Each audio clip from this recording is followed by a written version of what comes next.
Então, bom dia pessoal, sejam bem-vindos a mais uma aula. Esta aula a gente vai falar sobre princípio fundamental da contagem. Especificamente, a gente vai resolver alguns exercícios referente a esse conteúdo, que é um conteúdo simples, tá? E aí nós vamos começar resolvendo essas 5 questões aqui, que já tem a resposta aqui pra gente. E aí a gente vai tentar encontrar essas respostas, tá? Vamos começar pela questão 1. Vamos ser bem diretos aqui na hora de resolver, que eu quero resolver algumas questões um pouco mais complexas do que essas. Ó. Tiago possui 3 blusas diferentes e 2 calças diferentes. De quantas maneiras ele pode escolher uma blusa e uma calça para vestir? Então, nesse tipo de questão, a gente vai separar da seguinte maneira. A gente vai pegar duas posições, já que ele possui 2 conjuntos diferentes, tá? Conjuntos de blusas e conjuntos de calças. Então, se eu, por exemplo, dizer, né, que seriam as blusas deles e aqui as calças, tá? Vou colocar assim. Então eu tenho 3 opções de blusa e, no caso, ele vai ter 2 opções de calças. Portanto, 3 vezes 2, 6 pela definição de multiplicação desses conjuntos, tá? A segunda questão diz assim, ó, quantos números de 2 algarismos podem ser formados utilizando os elementos do conjunto 1, 2, 3? Então, aqui a gente tem, quando for ler essas questões que envolvem formação de conjuntos com números, que a gente vai ver diversas aqui, e também iremos ver diversas, tanto no plural quanto no maestro, tá? Nas ferramentas que nós utilizamos para o nosso dia a dia de aula. Então, toda vez que tiver conjunto de números com elementos, a gente vai verificar o seguinte: nós vamos ler a questão e verificar se há restrições nessa questão. Por exemplo, questão 3, a gente vai observar o seguinte: quantos números de 2 algarismos, tá? Observem que é o mesmo enunciado até aqui. Diferentes, aqui entra a questão da restrição, tá bom? Podem ser formados utilizando elementos do mesmo conjunto, tá? Então, observação, a gente vai ler e vai observar se existem restrições. No caso aqui, na questão 3, a restrição é os algarismos precisam ser distintos, tá? Diferentes. Ou seja, eu não posso formar o 11, o 22 nem o 33, tá bom? Então, basicamente, nós vamos observar o seguinte. Questão 2 são números de 2 algarismos, tá? Aqui vai ser o algarismo da dezena, tá bom? E aqui vai ser o algarismo da unidade. Então, como eu tenho os números 1, 2, 3 e tanto faz a ordem, eu tenho o seguinte, eu posso colocar aqui, eu tenho na verdade 3 opções de números aqui, pode ser o 1, 2 ou 3. Então são 3 opções. Não é que o 3 vai ficar aqui, é que são 3 opções de dígitos, tá? E na segunda posição, no algarismo das unidades, eu continuo tendo 3 opções, porque aqui não fala nada se tem que ser distinto, na questão 2 não diz. Então, nesse caso aqui, nós temos 9 possibilidades, tá bom? Então, observe que são questões simples. Já a questão 3, ela é bem parecida com a questão anterior, como a gente leu, né? Mas aqui a gente vai observar a seguinte restrição, eles são diferentes. Portanto, se a gente começar, por exemplo, pelo algarismo das dezenas e depois preenche os algarismos das unidades, a gente vai ter o seguinte. Se eu começo pela dezena, eu tenho 3 opções, né? Pode ser o 1, o 2 ou 3. Mas são 3 opções. Mas depois que eu escolho um deles, por exemplo, eu vou fazer todas as opções aqui para vocês verificarem comigo da seguinte maneira. Observem que é bem simples. Eu tenho várias opções. Se eu começo com 1, aqui pode ser o 2 ou pode ser o 3, tá? Ou seja, eu tenho o 11 ou o 12 ou o 13. Não posso ter o 11. Se eu começar com o 2, aqui pode ser o 1 e na segunda opção pode ser o 3. E se eu começo com o 3, eu posso colocar o 1 aqui e posso colocar o 2 aqui. Bem simples, tá? É só a gente observar. Vai ser 6 opções diferentes. Então significa dizer que eu não posso repetir o número. Então depois que eu escolho o número para cá, lembre-se, isso aqui não é o 3 desse 3 que está no conjunto aqui, ó, tá? Esse 3 aqui são de 3 opções de números que eu tenho. 3 opções de dígitos, tá? Então aqui na unidade vai sobrar somente 2 opções. E aí eu tenho que 2 vezes 3 dá 6, que é justamente esse valor que a gente coloca aqui, enumerando todas as opções. Observe que, sem restrição, eu tenho 9, que é justamente a inclusão do 11, 22 e 33, que não aparecem aqui, tá? Questão 4. Quantos números de 3 algarismos podem ser formados utilizando os elementos do conjunto 1, 2, 3? Tá? Então vamos lá.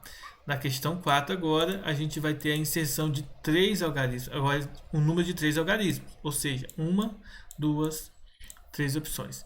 Não há restrições quanto à formação desse número, tá bom? Então eu tenho 3 opções para a primeira posição, para centena, né? Centena, dezena e unidade.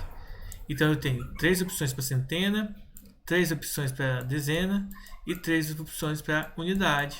3 vezes 3, 9, 9 vezes 3, 27 números diferentes eu posso obter através desse formato. Já a questão 5 ela é um complemento da questão 4 com restrição. Quantos números de 3 algarismos diferentes e distintos podem ser formados utilizando um conjunto 1, 2, 3? Então aqui volta ao caso anterior. Questão 5, eu tenho 1, 2, 3, tá? Centena, dezena e unidade. Observem que eu tenho 3 opções, né? Tenho 3 números. Então aqui eu tenho 3 opções. Depois que eu escolho da centena, eu posso escolher 2 opções para dezena e vai sobrar somente uma para unidade. No caso, o resultado total é o produto entre eles, ou seja, 6 números diferentes para compor então o valor determinado por essa questão. Alguma dúvida?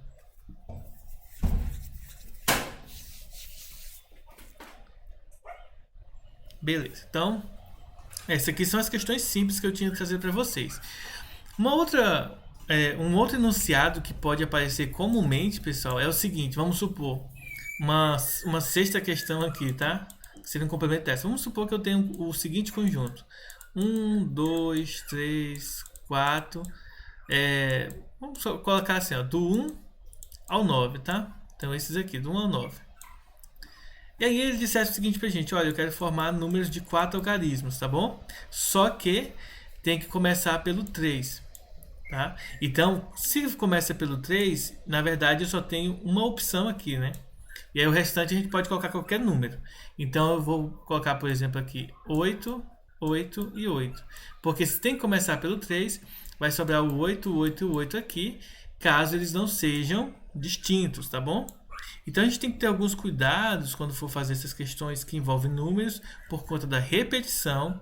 Se começa por algum número, se tem que ser exclusivamente par ou ímpar. Então a gente tem que ter algumas observações em mente na hora de resolver eles. Vamos fazer uns exemplos que são um pouco mais... não vou dizer assim mais difíceis, mas são diferentes, tá? Vamos começar pelo seguinte. Vou fazer uma questão bem diferente dessas que eu trouxe até agora para vocês, que vai ser uma questão lá do plural, tarefa complementar, da aula 26, tá? 25, 26.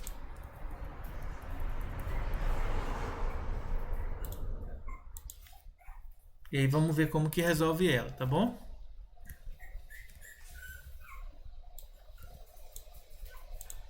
Olha só a questão. A questão diz assim, ó. Érica resolve passear com a cachorrinha Kika e antes de sair do apartamento, ela escolhe colocar uma roupa e uma coleira. Não, nessa não, pessoal. Isso aqui é muito fácil, é só você multiplicar aí. 7 vezes 3, 21, tá? Escolha de roupa geralmente é isso. É você multiplicar os tipos de roupa, de peças de roupa que a pessoa tem, e aí chega o resultado. Não é esse o caso, que é bem simples, então nem vou fazer ela. Já até fiz, na verdade, né? Só você multiplicar aí. Essa outra aqui, ó, que ela é um pouco maior, um pouco mais um pouco diferente, né, para se fazer ela. Então ela é bem interessante do ponto de vista de entendermos esse processo, tá bom? Desculpem aí, que ela é muito fácil. As urnas 1, 2 e 3, então tem 3 urnas, tá? Então vamos imaginar que, deixa eu fazer aqui 3 quadrados. Acabou de entrar um rapaz aí. cujo nome é Zoel. Deixa eu ver aqui. Não sei quem é você, Zoel de Oliveira Ramos, tá? Mas eu vou te tirar daqui e se você for meu aluno, você, por gentileza, mude o nome pro seu nome real, tá bom? Então, falou. Pronto, pessoal. Desculpem aí, tá? É só porque a gente não tem que deixar aí bem claro isso, tá? Olha só, essa questão diz assim, ó, tem 3 urnas, tá? As urnas 1, 2 e 3, eu vou colocar aqui nessa ordem, ó, 1, 2, seguir a ordem natural, crescente, né? 1, 2 e 3. Então a gente tem aqui a urna 1. Vou colocar aqui embaixo. 1, 2 e 3. Diz o seguinte, ó. Contém respectivamente apenas as letras da palavra ouro, prata e bronze. Ou seja, na primeira vai ter as letras da palavra ouro, tá? Ouro. Na segunda vai ter as letras da palavra prata. E em terceiro vai ter as letras da palavra bronze, tá? Aí diz o seguinte, ó. Uma a uma são retiradas letras dessas urnas, ordenadamente e de forma cíclica, ou seja, vou tirar uma daqui, vou tirar uma daqui, vou tirar uma daqui. Aí vai voltando sucessivamente. Então vou tirar uma daqui, ó. A primeira letra tirada da primeira, a segunda tirada da segunda, a terceira da terceira. A quarta volta para a primeira, a quinta vai ser na segunda e a sexta na terceira e assim sucessivamente. Ela quer saber o seguinte: qual o número mínimo de letras retiradas das urnas para que a palavra que a gente forme seja a palavra prazer, tá? Então a gente vai ter que seguir, de certa forma, o seguinte passo. A gente tem que observar que a gente quer o valor mínimo, tá? Se é o valor mínimo, o que tem que acontecer?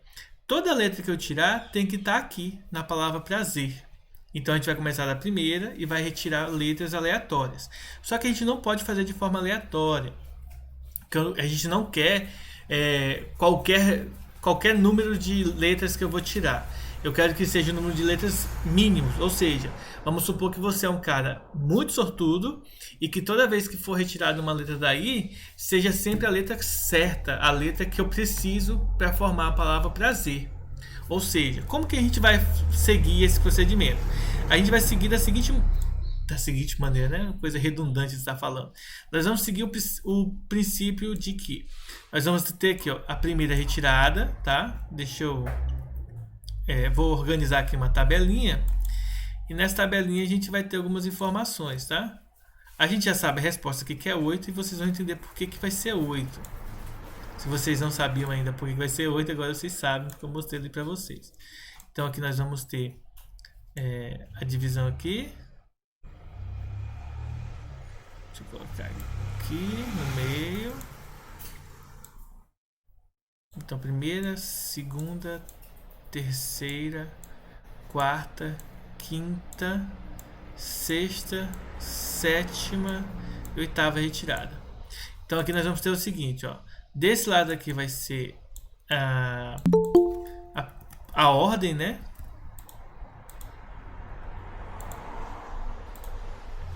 Aqui vai ser a ordem. Deixa eu colocar aqui. Aqui vai ser a ordem. E aqui vai ser a letra que foi retirada, tá? Observem que nós queremos formar a palavra prazer, tá? Então eu tenho que tirar a letra P-R-A-Z-R-R, tá? Então observem o seguinte, ó. Aqui vai ser a primeira, segunda, terceira, quarta, quinta, sexta, sétima e oitava letra. Vamos lá. Então observem só. Primeiro, se a gente for retirar uma letra da palavra ouro que esteja na palavra prazer, ela tem que ser a letra R, tá bom? Não pode ser, por exemplo, a letra O ou a U, porque a letra O e a letra U não possuem na palavra prazer. Então, mesmo que a gente retire essa letra daí, não vai fazer sentido nenhum. Então, a gente vai retirar primeiro a letra R, tá? Aí eu vou ter aqui já a primeira letrinha, a letra R. Agora a gente vai para a segunda urna. A segunda urna tem a palavra prata. Vocês vão observar que na palavra prata a gente possui, por exemplo, a letra P, a letra R e a letra A, que fazem parte aqui da palavra prazer. Vamos supor, por exemplo, que você tirou, sem perca de generalidade, que você tirou a letra P de prata, tá? Então, eu vou riscar aqui a letra P e aqui a letra P, tá bom? Então, vamos supor que tirou a letra P. Em seguida, nós vamos para a palavra bronze. Na palavra bronze, que é a terceira urna, nós temos a letra R e a letra Z. Vamos supor, tá? Como a letra R se repete aqui em todo mundo, vamos supor que você tire a letra e a letra E, né? Vamos supor que tire a letra Z, tá? Sem problema nenhum. Letra Z vai ser a terceira opção. Agora, o próximo passo seria nós observarmos qual seria a próxima letra que iria cair, né? A gente vai voltar agora para a primeira urna. Observe que tanto faz a letra, nenhuma delas estão na palavra prazer. Então vamos supor que seja a letra O. Poderia ser a U também, não tem problema nenhum. Então aqui vai ser a letra O. Vamos para a próxima urna, para a urna 2 de novo. E agora a gente precisa da letra A ou da letra R. Suponhamos que você tire a letra A, já que aqui não tem a letra A, tá? Vamos supor que você tire a letra A. Então, vamos lá, a letra A aqui. Porque a gente quer o mínimo, gente, tá? É o menor resultado possível. Para a próxima letra, a gente tem a letra R e a letra E.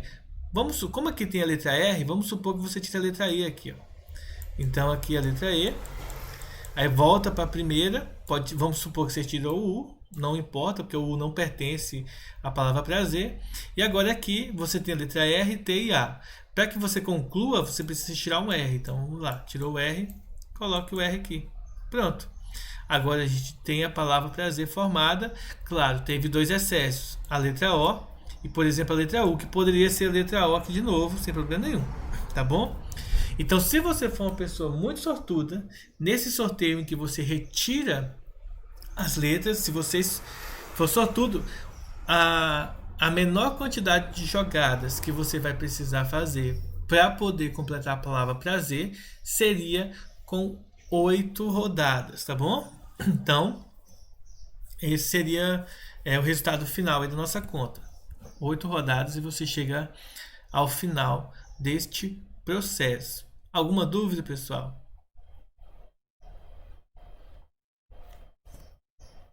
Não. Tranquilo, né? Vamos fazer uma outra questão aqui, que é uma questão do também lá do plural, tá bom? E aí depois dessa, eu vou fazer com vocês a solução dos exercícios que eu passei na última aula. Vocês lembram da última aula? A gente teve alguns exercícios sobre a geometria espacial, aquelas de verdadeiro ou falso. Aí eu vou fazer com vocês já já, tá? Vamos fazer mais uma aqui. Essa questão diz o seguinte, ó. Quantos números naturais pares com 3 algarismos existem? Existem inúmeras formas diferentes de a gente fazer essa questão, mas a gente vai analisar do seguinte ponto de vista. Ó. Eu tenho aqui, eu tenho 3 opções, né? Eu posso colocar que são 3 números naturais. Para que o número natural seja par, ele precisa ser o quê? Vamos analisar aqui de novo. Deixa eu só... Vou perder um minutinho aqui para avisar lá no grupo, porque tem alguém com o nome de Zoel. Eu não faço a mínima ideia quem é Zoel. Ah, tá. Entendi. É o Gustavo. Beleza, Gustavo. Vou adicionar o cara agora. Tô só mandando o cara sair.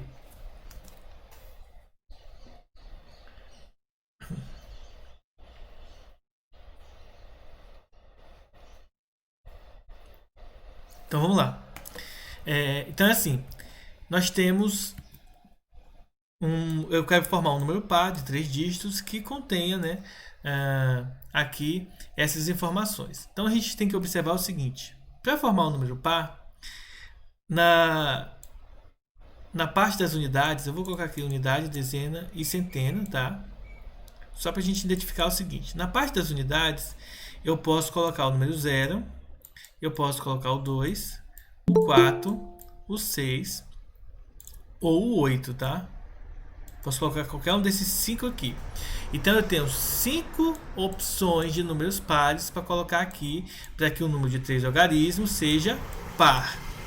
Agora nós vamos para a segunda colocação aqui, a segunda opção, que seria as dezenas. Aqui na dezena pode ser qualquer número, tá? De 0 a 9, tá? Ou seja, nós temos 10 opções diferentes de dígitos para colocar aqui. E na centena, a gente pode colocar de 1 a 9. Por que eu não posso colocar o zero? Se eu colocar um zero aqui, zero, por exemplo, 0,25 não é um número, primeiro, não é um número par, né? Mas também não é um número de 3 algarismos, tá? É somente de 25. Então, eu tenho que colocar aqui do 1 ao 9, eu tenho 9 opções. Isso aqui eu quero deixar claro para vocês. Esse número que eu coloco aqui em cima, pessoal, para fazer o cálculo, ele é o número de opções. Observe que aqui é o 5, não é o número 5, é o número de opções que eu tenho de números pares que podem ser colocados na unidade. Aqui não é o número 10, até porque é dígito, tá? Isso aqui são 10 dígitos que eu posso escolher, diferentes, que é o 0, o 1 até o 9. São 10 dígitos que eu posso colocar na casa das dezenas. Já na casa das centenas, eu não posso colocar o 0, então eu só tenho 9 opções. Isso aqui não é o número 9 que eu posso estar escolhendo. São 9 opções diferentes, tá? São coisas distintas. 9 vezes 5 dá 45, e 45 vezes 10, 450, que é justamente a alternativa D, como vocês podem ver aqui, tá? Então aqui é a forma como a gente tem de calcular problemas utilizando o princípio fundamental da contagem. Aí só um adiantamento para vocês. Pessoal, o princípio fundamental da contagem pode resolver diversos problemas de possibilidades diferentes, tá? Problemas dos mais simples como este a problemas muito complexos. A questão é o seguinte: para problemas um pouco mais difíceis de serem feitos, de serem calculados, computados, o que a gente vai fazer? A gente vai aprender, tá? A partir da semana que nós vamos retornar do recesso, ferramentas diferentes para se calcular isto, tá? Por esta razão, a gente não vai pegar problemas muito difíceis para fazer aqui, porque isso a gente vai fazer com outras ferramentas. O princípio fundamental da contagem resolve eles, mas às vezes fica tão difícil, tão grande a conta usando o princípio fundamental da contagem que não vale a pena. Por isso que a gente aprende outras ferramentas. Então a gente vai parar por aqui, tá? A parte do princípio fundamental da contagem. Problemas mais complexos do que este, nós iremos fazer a partir de outras ferramentas, tá? Que serão, digamos assim, uma abordagem um pouco melhor para poder atacar problemas um pouco mais difíceis. Agora eu quero fazer com vocês a solução dos exercícios que eu deixei da última aula, tá?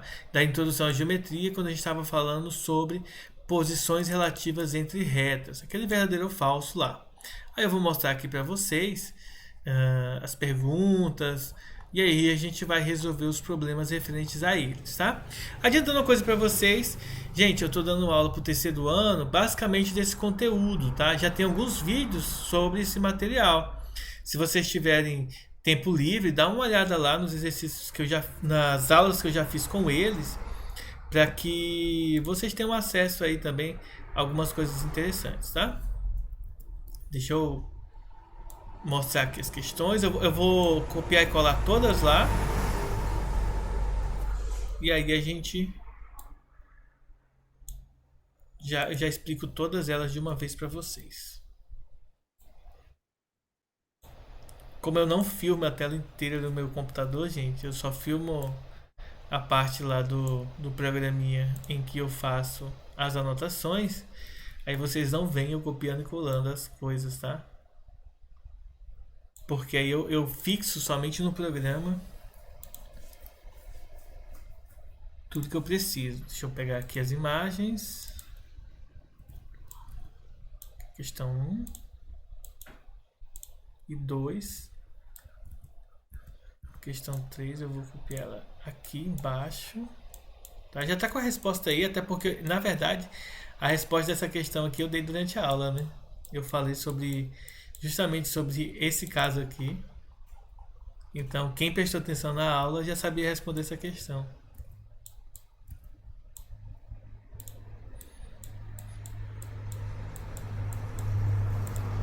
Observem que todas as questões que foram colocadas aqui são questões que não precisam de cálculo, tá? Por enquanto a gente não está vendo cálculo nesse conteúdo. Mais pra frente a gente vai ver quando a gente estiver estudando outras coisinhas bem interessantes. Mas vamos lá. Deixa eu explicar para vocês as soluções, estão todas aqui resolvidas, só vou explicar, tá? Aqui na questão 1 diz assim, ó, assinale a alternativa correta. Letra A, 2 pontos determinam a reta, tá bom? Isso aqui é falso, tá bom?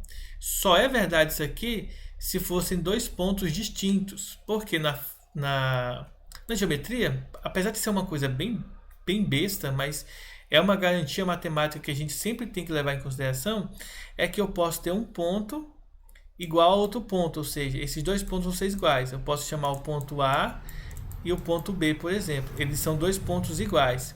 Isso aqui é interessante para a gente analisar o seguinte, por exemplo, dada uma reta, o eixo X, por exemplo, tá? A gente pode representar aqui o ponto 2 como sendo aqui o 2, mas eu posso representar também na forma de fração, 4 sobre 2. Sem problema nenhum. Vamos pegar, por exemplo, o número decimal. Eu posso representar o meio na forma de fração e posso representar ele na forma decimal, por exemplo. Então, são 2 pontos que são com nomes diferentes, mas que é o mesmo ponto, tá? Então, a letra E é falsa, por quê? Porque para que se determine uma reta, eles precisam ser distintos. Letra B, 3 pontos distintos determinam um plano. Também é falso, pelo seguinte contraste. Para que eles determinem um plano, eles precisam ser não colineares, tá bom? Porque pontos colineares, por exemplo, um atrás do outro, só determinam uma reta. Eles não determinam um plano. Então é falso. Letra C. 2 retas determinam um plano. Também é falso, porque para que isso seja verdade, elas precisam ser paralelas e distintas ou concorrentes, tá bom? 2 retas, elas podem ser coincidentes, ser a mesma reta, na verdade, ou elas podem ser retas reversas, tá? Elas podem não ter ponto em comum, mas mesmo assim não determinar um plano, tá bom? Aí a letra D, 2 retas distintas determinam um plano, também é falso. Esse é o caso do que eu havia falado para vocês das retas reversas. Por exemplo, se você observar essa questão aqui, ó, a reta T, ela vai ser reversa, por exemplo, da reta R aqui, ó. Tá? Não existe um plano que contenha essa reta R e nem a reta T, elas são reversas. Logo, que vai ser até uma das soluções aqui, ó.